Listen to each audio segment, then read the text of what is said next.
These 10 everyday items might be quietly draining your health, energy, and peace of mind, and they're hiding in plain sight, right inside your home. As we age, clutter doesn't just take up space, it can increase stress, reduce safety, and even affect how well we sleep or move. But here's the good news. Clearing out just a few of these can lead to more clarity, freedom, and even a longer, healthier life. In the next few minutes, we'll go through simple, powerful changes you can make today, each one designed to lighten your space and your spirit. Let's begin. If you've ever looked around your home and felt like the walls were closing in or the energy just felt heavy, you're not imagining it. As we get older, the clutter that once seemed harmless can start to weigh us down in more ways than one. It quietly chips away at our focus, increases stress, and even poses real safety risks like trips and falls. It's not just about mess, it's about peace of mind. You deserve a home that supports your well-being, not one that drains it. And the good news? A few small changes can make a big difference. Today, we're diving into 10 specific things that older adults should consider letting go of starting now. These aren't just random suggestions. They're backed by common safety concerns, mental clarity, and the freedom that comes with living simply. Each item we cover is something that may be adding stress, creating risk, or silently holding you back. And by the end of this video, you'll know exactly what to toss, what to donate, and what's truly worth keeping, so your home becomes a place of peace, not pressure. Let's clear the clutter and make room for what really matters. Number 10. Expired medications. Let's start with something that's often hiding in plain sight: expired medications. You may not think twice about that half-used bottle of pain reliever or that old prescription sitting in the back of your medicine cabinet. But the truth is, keeping expired medications can be more dangerous than we realize. As we age, our bodies become more sensitive to what we put in them. Medications that were once effective can lose their potency over time, or worse, become chemically unstable. Taking expired drugs doesn't just mean they might not work. In some cases, they can actually do harm. Certain medications break down and form compounds that are toxic or irritating to the body. That means something you're trusting to help. You might quietly be putting your health at risk. There's also another layer to this: confusion. When the medicine cabinet is cluttered with old bottles, different dosages, and outdated instructions, it increases the chance of taking the wrong pill or mixing something that shouldn't be mixed. And if you're managing multiple medications or caring for a spouse, that small confusion can have serious consequences. Then there's safety for others. If grandchildren visit, a forgotten bottle of medication in a drawer or on a low shelf could become a major hazard. Even pet owners should be careful. Curious animals can get into things we think are out of reach.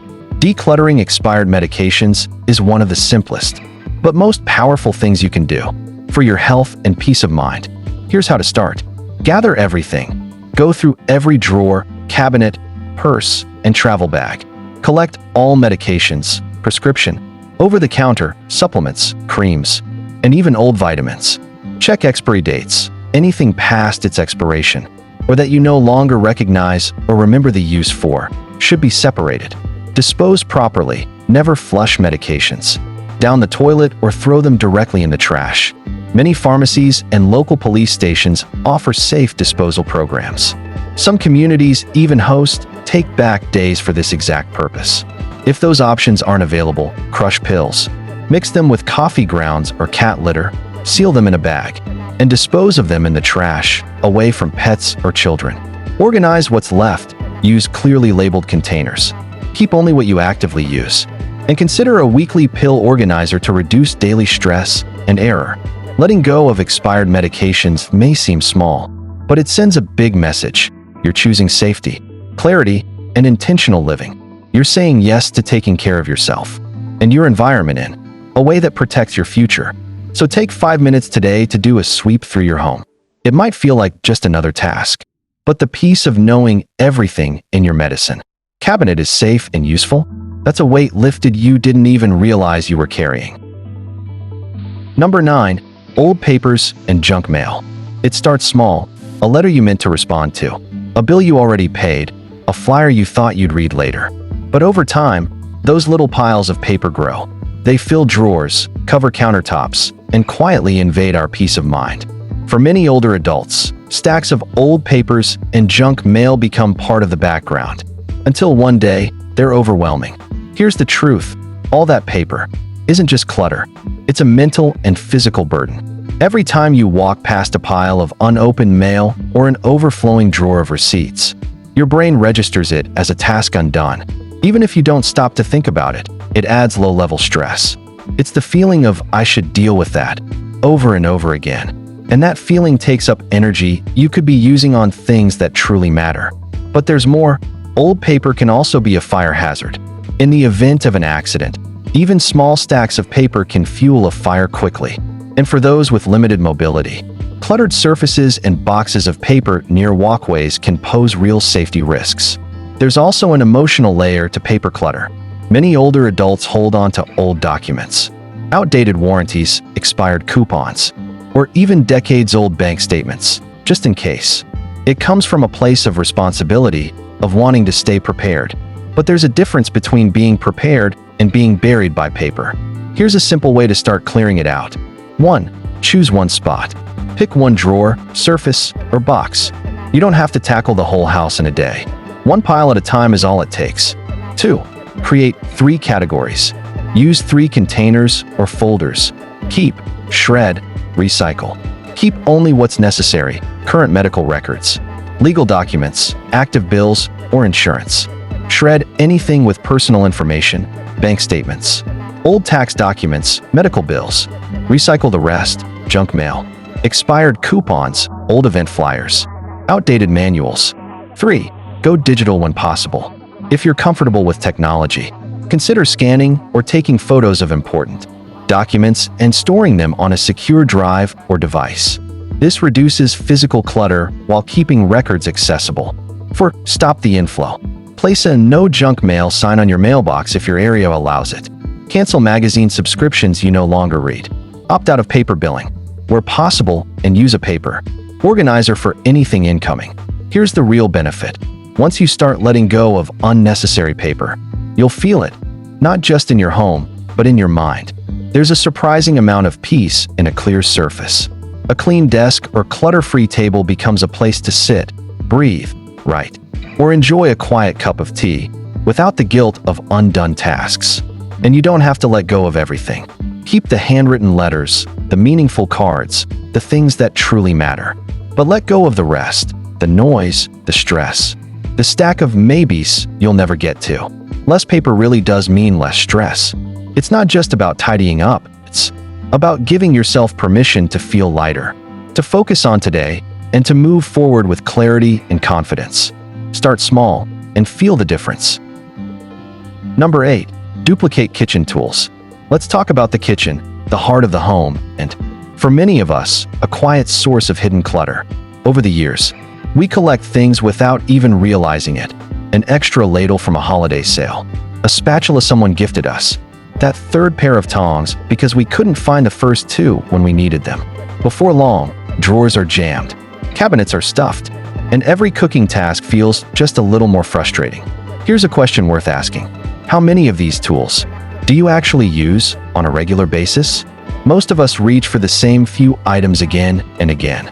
That one trusty spatula, the mixing bowl that fits just right, the knife that's sharp and familiar. Everything else, it's just taking up space.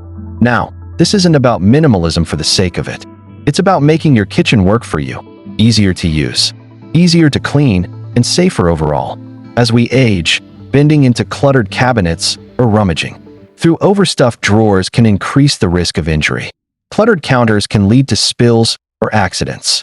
And too many tools means more stress every time you try to find the one you actually need. So here's how to simplify. 1. Start with a drawer or utensil holder. Open one drawer or container. Take everything out and lay it on the counter. This lets you see just how many duplicates you actually have. 3 peelers? For slotted spoons? You're not alone. 2. Ask the big question. For each item, ask, do I actually use this? Not did I use it once. Not could I maybe use it someday. But do you regularly use this item in your current routine? 3. Choose your favorites.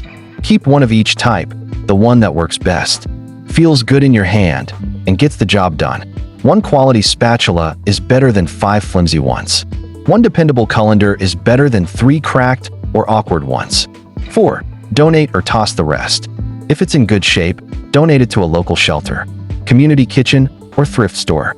If it's worn out, cracked, or broken, it's time to say goodbye. Think of it not as losing something, but as gaining space, clarity, and ease. 5. Create a simple system. Use drawer dividers or a utensil caddy to keep the essentials neat. Store seasonal or rarely used items separately so they're not in your way. Day to day, here's the emotional truth. Our kitchens often reflect how we're feeling. A cluttered, chaotic kitchen can make even a simple meal feel stressful. But a tidy, simplified kitchen, it invites calm. It gives you room to cook, room to breathe, and room to enjoy the process again, whether you're making a full dinner or just a cup of tea. And there's something freeing in letting go of things we no longer need. You're not getting rid of memories. You're not being wasteful. You're making space for what really serves you today. Not who you were 10 or 20 years ago, but who you are now. So if you're holding onto that second toaster, just in case, or 5 wooden spoons just because, ask yourself, what would feel better, keeping them or letting go? Chances are, the answer will feel lighter. Fewer tools, more space, and a kitchen that finally works with you, not against you. Number 7. Unused hobby supplies. It's okay to let go of past versions of ourselves. Free up room for who you are now. This one can be especially tender because it's not just about clutter. It's about identity.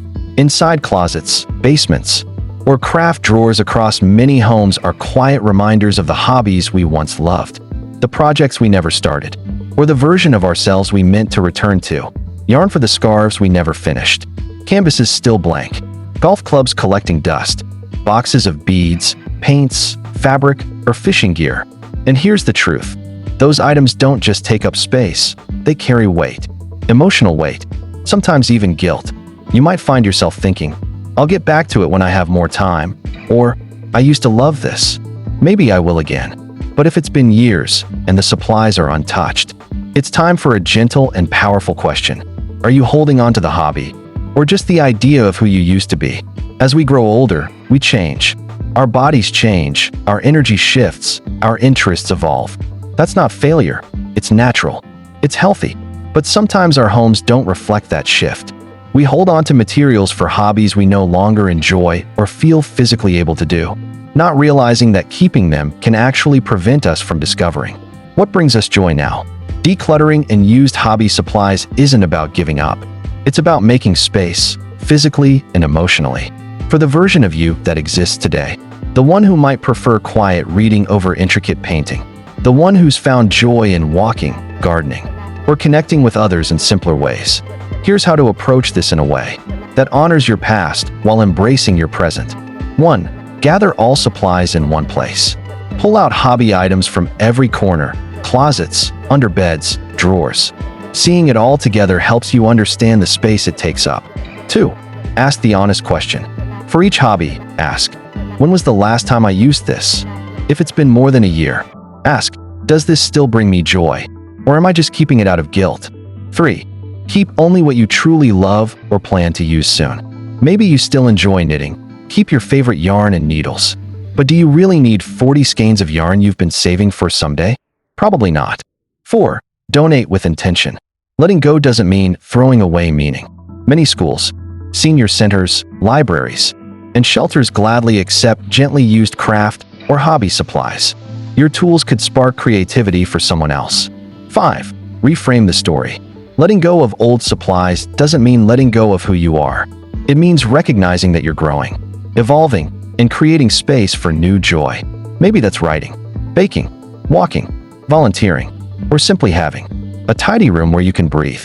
What we own should reflect who we are now, not who we were 20 years ago, and not who we feel guilty about not becoming. By releasing the hobby supplies that no longer serve you, you're saying, I honor who I was, and I'm making space for who I am becoming. That's not just decluttering, that's healing. So go gently. Let it be an act of love for your past and your future. Number 6. Clothes that no longer fit or feel good. If it pinches, pulls, or reminds you of bad days, it goes. Your closet should lift you up, not weigh you down. Let's walk into a place many of us avoid, the closet. You open the door, and there they are, the pants that haven't fit in years, the blouse that always felt a little too tight, the jacket you wore during a tough chapter of life, clothes on hangers, folded on shelves, tucked in bins, waiting for the weight to change, for the event to happen, for the motivation to return. And in the meantime, they just sit there, reminding you of what you're not doing, who you used to be, or how things used to fit. That's not just clutter. That's emotional baggage. Here's the truth. Your clothes should make you feel good when you put them on. They should fit your body today, not the version of you from 10 years ago, not the goal you haven't met, not the standard someone else once set. Every item in your closet has a voice, and if it's not encouraging you, it's bringing you down. We often hold on to clothes because we think letting go means giving up. But it's not about giving up, it's about giving yourself permission to live fully in the present, right now, with the body you have, with the life you're living. That's not weakness, that's strength. Here's a gentle way to begin. 1. Pull out what you haven't worn in a year.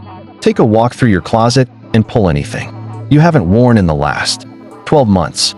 That includes clothes that almost fit, used to be favorites, or were too expensive to toss. If you haven't reached for them, there's usually a reason. 2. Try them on, briefly.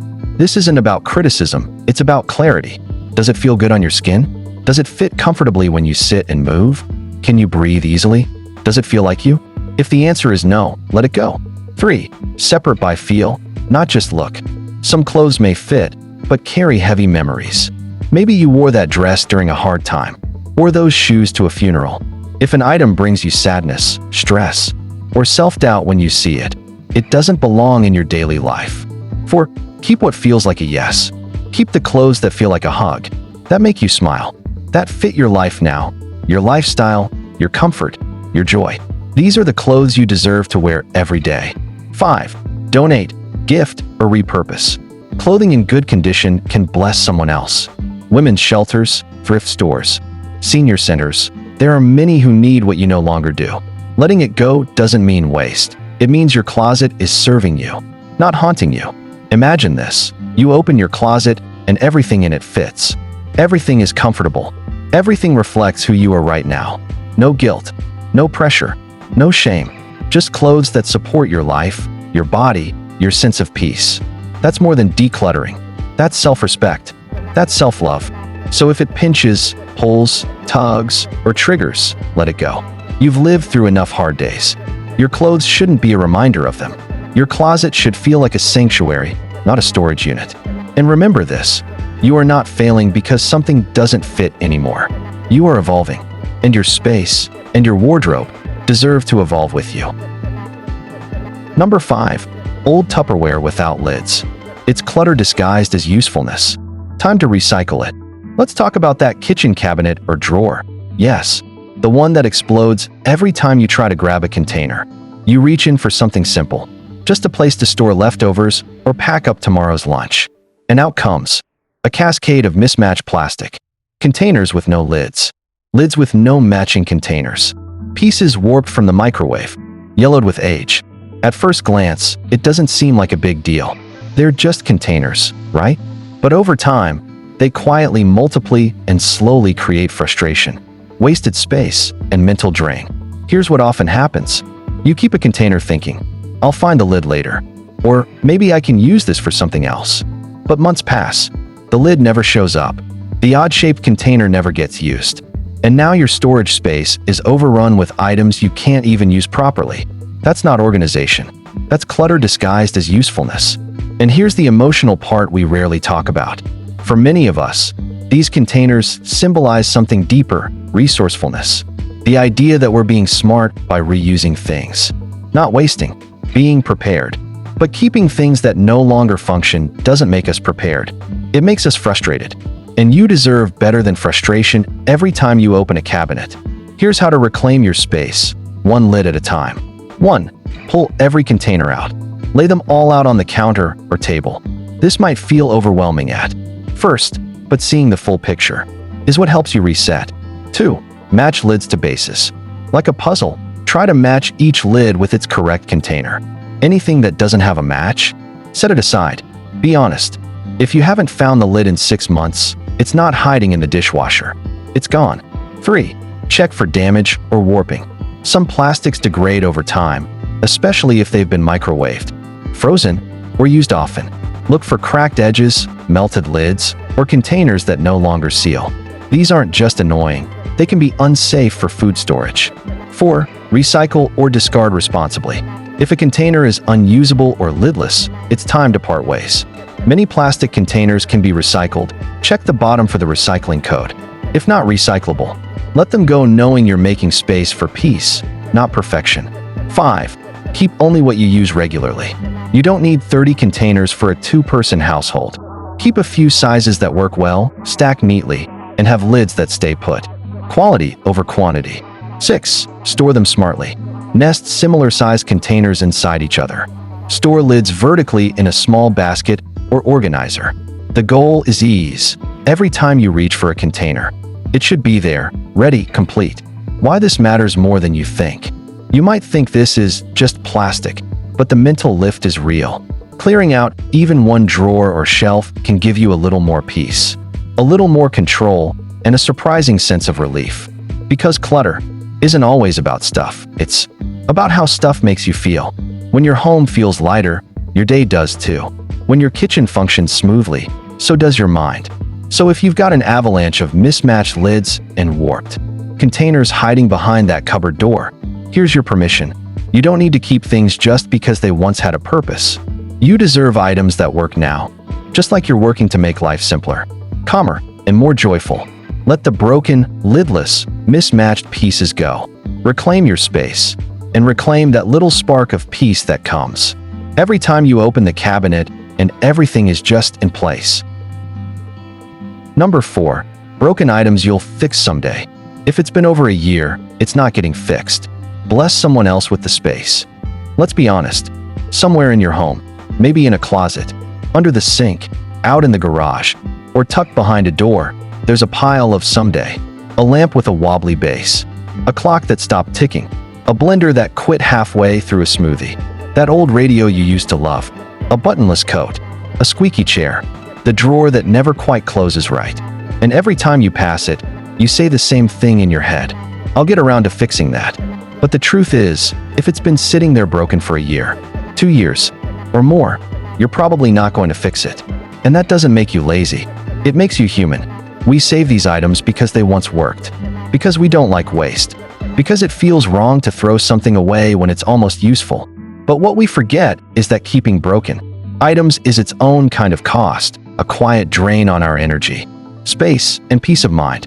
Every time you see those items, even subconsciously, they whisper, "You should have taken care of this by now. You're falling behind.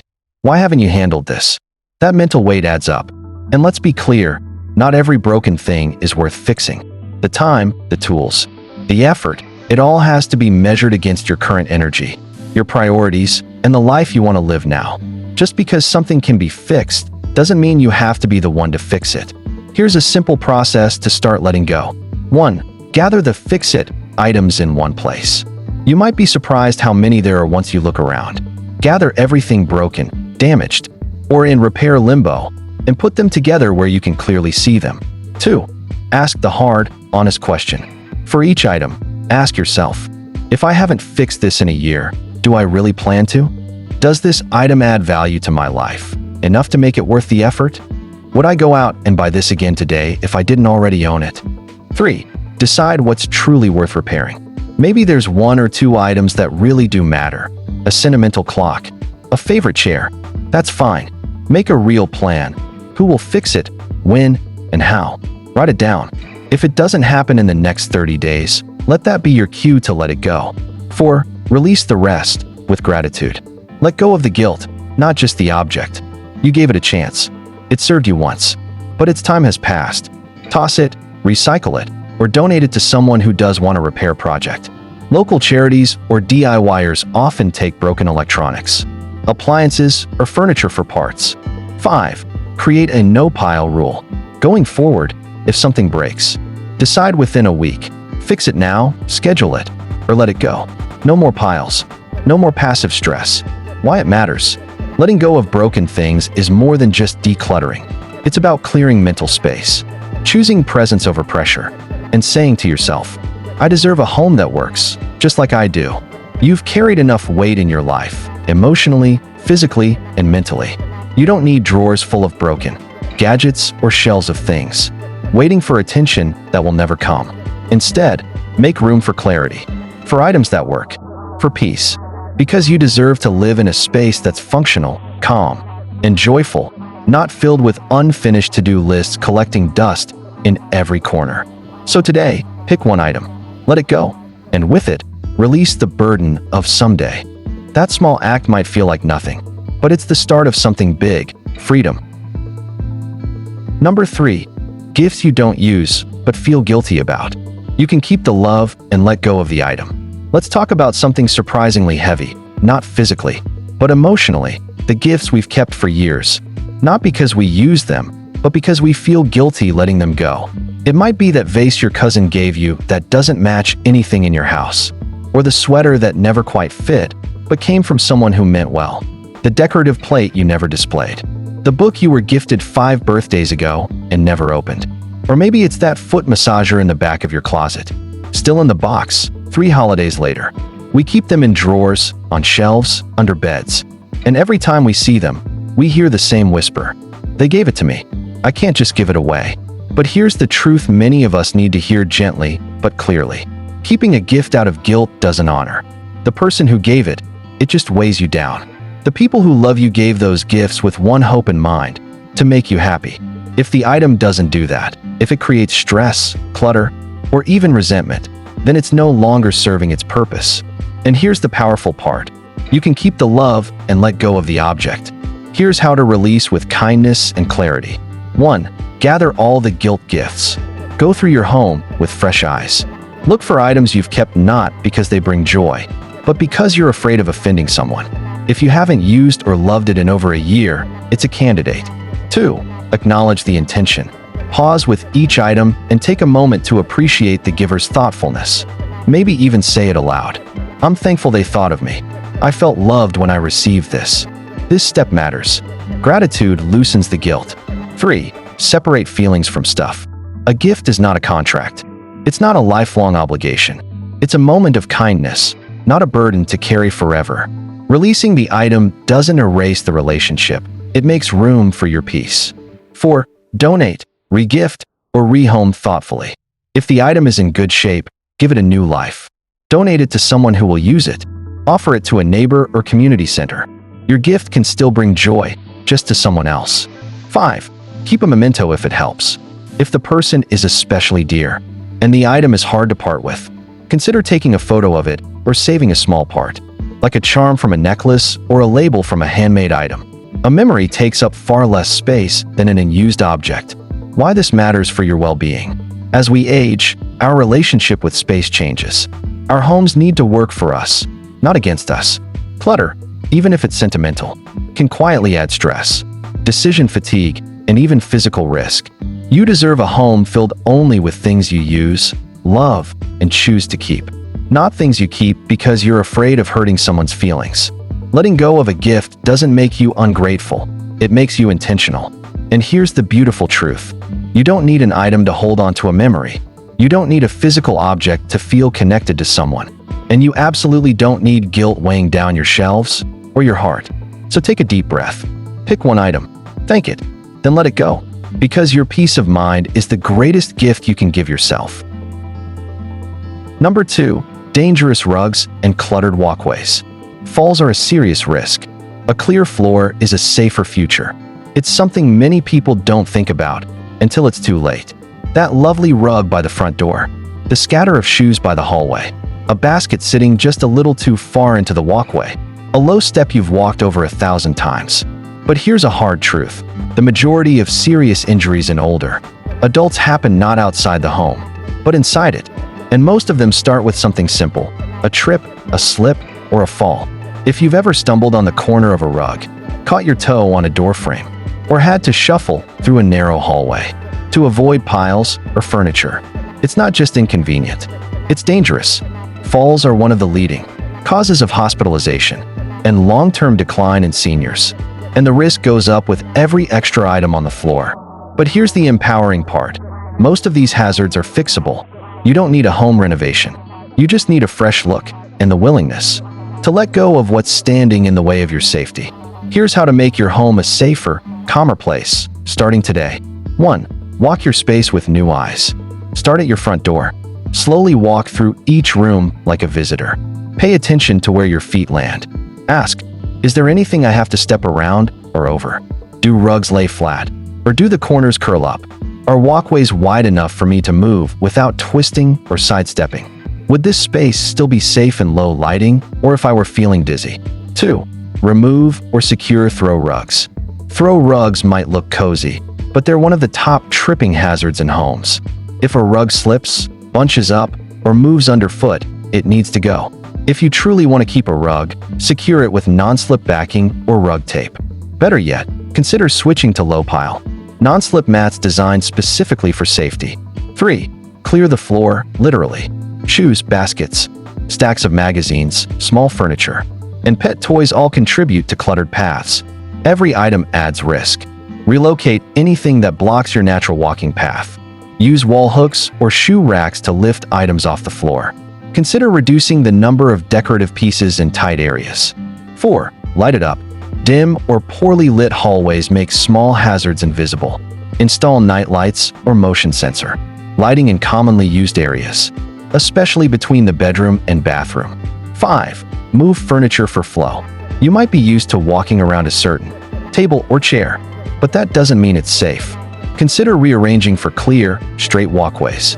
If you use a walker or cane, make sure there's plenty of room to move freely without bumping into anything. Why this matters deeply.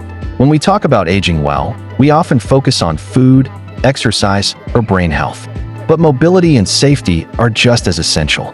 A fall can take away your independence in seconds, but a few small changes today can help you stay in your home longer, safer, and with more freedom. This isn't about turning your home into a sterile, empty space. It's about making your home work for the life you want to live now. A home where you move confidently, where you don't have to worry about catching your foot or steadying yourself every few steps, where peace and security replace tension and risk. So take a walk through your home today. Look down, clear the floor, let go of the rug that won't stay flat. Move that basket that's always in the way, because every item you remove from your path, that's one more step toward a safer, steadier, stronger future. You deserve that. Every day, starting now. Number 1. Neglected emotional clutter. Old letters, regrets, what ifs. Some clutter lives in drawers, some in our hearts. Let's make space for peace. Not all clutter is visible. Some of it hides in old shoeboxes, dusty corners, and bottom drawers. But the heaviest kind? It lives inside us, quiet, familiar, and often completely unspoken. Emotional clutter can be anything we haven't fully faced, released, or healed. A box of letters from a relationship that ended painfully. A journal filled with dreams that never came to be. Cards from people who are no longer in our lives, for better or worse. The what-ifs of a path not taken. The guilt over words unsaid, or things done long ago. This kind of clutter doesn't just take up space. It takes up energy. It lingers in the background of our thoughts. It can make us feel stuck, like we're living with one foot in the past, unable to move fully into the life we want now. Letting go of emotional clutter is hard. It's not as simple as tossing old Tupperware or clearing out a junk drawer, but it's infinitely more freeing. Here's how to begin releasing what weighs down your heart. 1. Name the emotional clutter. Take a quiet moment and ask, what's something I've held on to, not because I need it, but because I don't know how to let it go? This could be physical, like a box of keepsakes, or purely internal, like a long-held regret. 2. Sit with it just for a moment. Before you let it go, acknowledge it. Honor the version of you who held on to it. Maybe it helped you feel safe, connected, or remembered. But now, it might be holding you back more than helping. 3. Choose a ritual of release. Letting go doesn't have to be dramatic, but it should be intentional. For physical items, gently pack them up and donate, recycle, or discard them with gratitude. For thoughts or regrets, try writing them down and then safely tearing up or burning the paper. Say aloud, this no longer defines me. I release it. 4. Replace with peace. After release, don't rush to fill the space. Let the stillness settle. Then add something nurturing, a candle, a soft song, a walk outside. Emotional space is sacred. Let it stay open for a while. Why this matters, especially now. As we grow older, we realize something vital. Our time and our energy are too precious to be spent reliving old pain. We don't need to carry everything with us forever, not every mistake, not every memory, not every version of who we used to be. The older we get, the more peace becomes a priority, and peace needs room to breathe. Letting go of emotional clutter doesn't mean forgetting. It means choosing presence over pain. It means honoring the past without living in it. And here's the most important truth. You are allowed to start fresh. At any age, at any moment. You are not the sum of your past. You are the author of what comes next. So today, take a small step. Open one drawer. Revisit one memory. Let go of one what if. And in that space, welcome something better. Clarity. Lightness. You. Because you deserve a life that isn't weighed down. You deserve peace, not just in your home, but in your heart. And sometimes, the first step toward that peace is simply letting go. I used to keep a drawer packed with old cords and chargers, just in case. Truth is, I never needed a single one. But every time I opened it, I felt overwhelmed. Like I was looking at a mess I couldn't explain. One day, I finally cleared it out. And something unexpected happened. I felt lighter, calmer. It was just a drawer.